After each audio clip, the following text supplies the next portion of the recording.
What is up, y'all? It is your girl, Bernadette Joy, and I am sharing with you a recent speaking gig that I did at one of the biggest podcasting conferences in the US, where I shared my tips on how I was able to scale my podcast that had very few downloads into a $400,000 business. And if you are a creator, even if you're not a podcaster, you want to stay tuned because specifically, not only do I teach you how I scaled it to 400K, but I did it on 20 hours a week. So stay tuned and listen in for these tips if you're interested in growing your audience, but more importantly, growing your funding without having to spend so much time working. Please welcome Bernadette Joy. Let's hear it! Hey, y'all. I'm going to tell you a secret. I am really lazy. I'm very lazy, which means that I try to do things as efficiently as possible.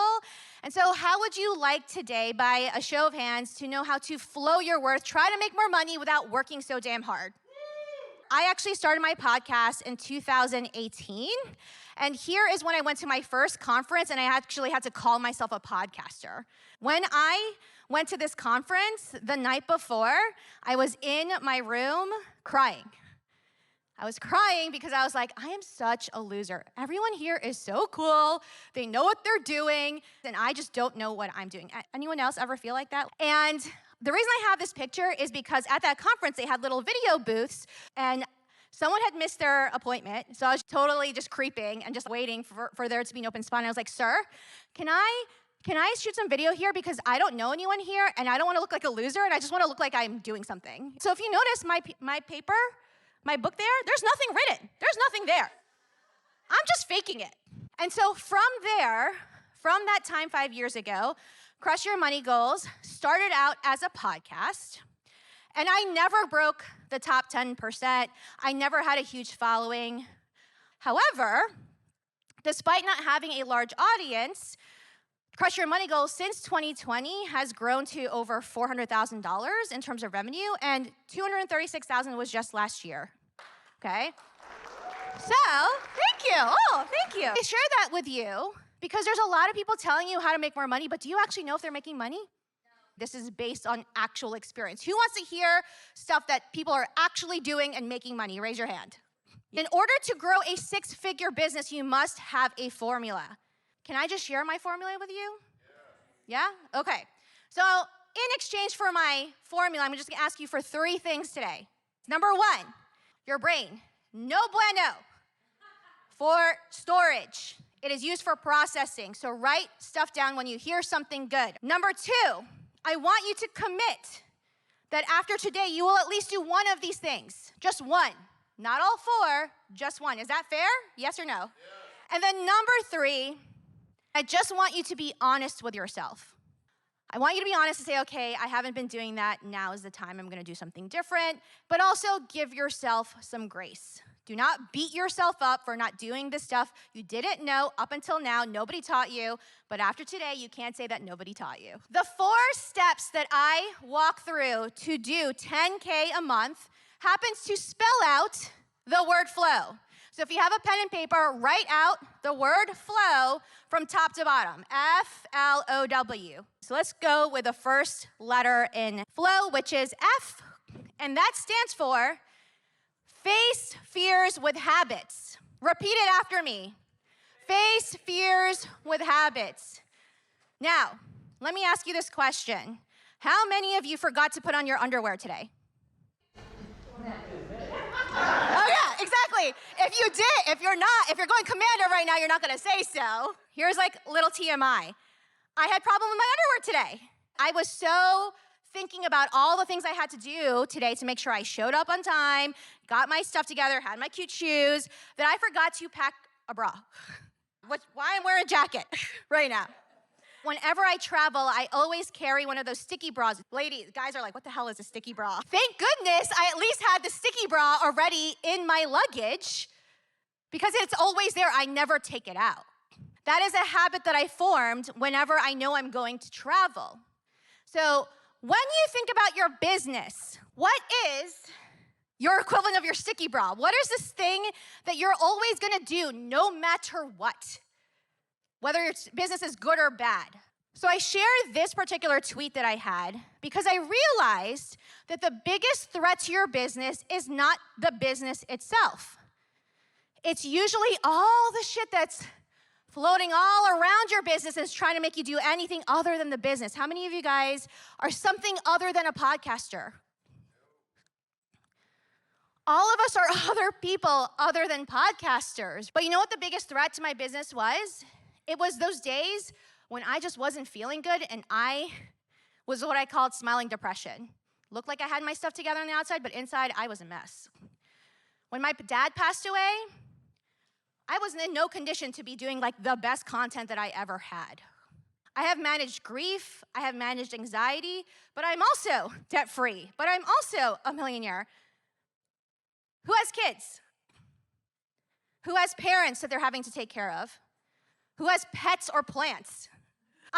The reason I ask you to face your fears with habits is because you need to start building the habits in your business that's going to happen regardless of all this other stuff. I want you to think about what is one fear that you have about growing your income?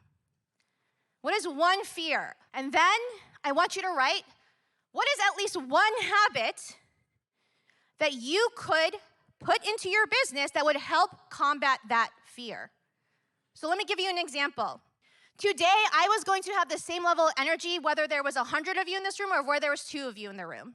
That is a habit that I have built into my speaking business. I will show up with the same energy no matter what. Once a month, I hold a masterclass for free for anyone who wants to come. I do that once a month, no matter what. I don't care if there's 5 signups or there's 500 signups. Whether I like it or not, all my content is done by the first Monday for my social media every single month.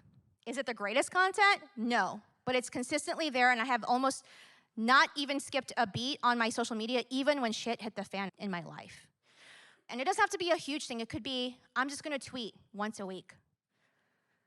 I'm gonna reach out to 5 potential podcast guests every single month. I'm going to ask someone to pay me, even though I'm terrified, once a month, and they're probably gonna say no, but I'm gonna ask anyway. What's one habit that you can do every single month? Face your fears with habits. I need you guys to repeat this, especially the ladies. Stop giving out discounts nobody asked for. Repeat it. Say it out loud. Stop giving out discounts nobody asked for.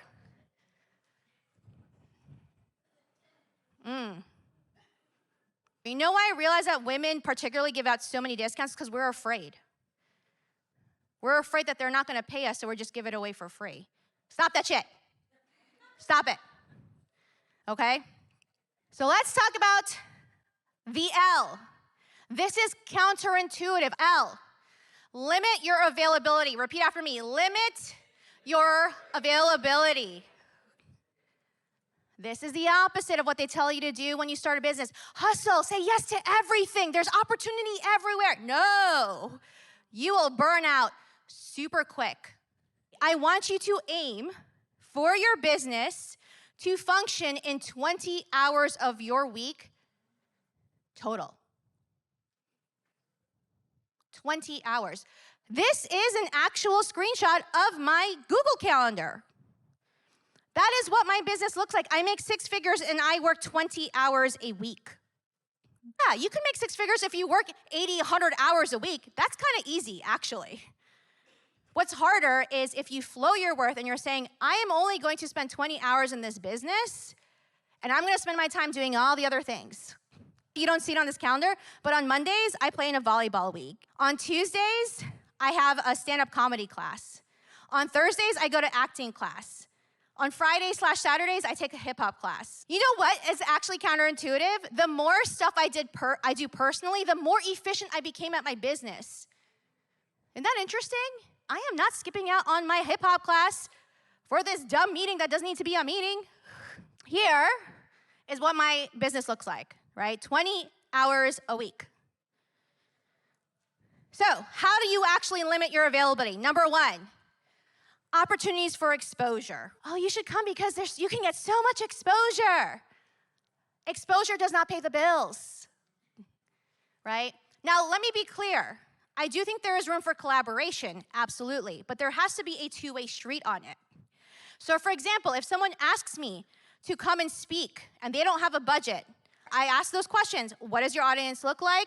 How many followers do you have? What did it look like last year? Can I offer something during that thing? Can I get a testimonial? Make sure you get value in return. Number 2, request to pick your brain. Generally speaking, I tell people I have 2 undergrad degrees, I have a master's degree, I made 6 figures, I'm a debt-free millionaire. My brain is pretty freaking valuable, so no, you do not get to pick it for free. And all of you have knowledge and skills and things that took time and energy and money to acquire. So even if it is a small fee, so now when people ask me to pick my brain, my response is, that's great. I would love to meet with you. Here's my calendar. Here's what my consultation fee looks like. Let me know if you want to talk. You'd be surprised at how many people will take you up on it when you hold your ground. Number 3, my favorite, meetings that could have been an email. If someone says, oh, I would love to set up a meeting so I can get to know you, I'm like, you can just Google me. I mean, what do you want to know? And it sounds like I'm being like a little bit full of myself, but as a content creator, it takes a lot of effort to be able to put yourself out there. And so anytime someone asks for your time for something that's already available, you have to ask yourself the question, is this a good use of both of our time? Now, if someone says to me, well, I want to have a meeting with you because I have a partnership that I want to talk about, because I want to talk about how I can support you, because I want something, that's different. But if someone's just like, oh, I want to have a meeting with you about something that could have been an email, make it an email.